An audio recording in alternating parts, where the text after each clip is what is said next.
اور شب قدر کی عظمت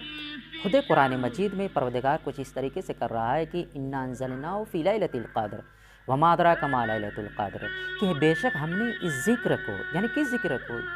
اس سے پہلے ارشاد فرمایا تھا کہ شہر رمضان الذی انزل فیہ القرآن، کہ ہم نے قرآن مجید کو ماہ مبارک رمضان میں نازل کیا ہے۔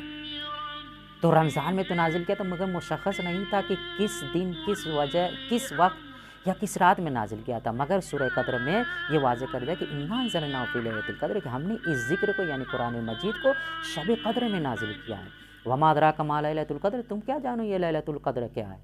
لیلۃ القدر خیر من الف شہر، شب قدر 1000 مہینوں سے افضل ہے، یعنی 1000 مہینہ 83 سال بنتے ہیں۔ یعنی اگر ایک شخص اس رات میں یعنی شب قدر میں عبادت کو انجام دیتا، شب داری کرتا ہے، تو اس کی ایک عبادت 83 سال کی عبادتوں پر بھاری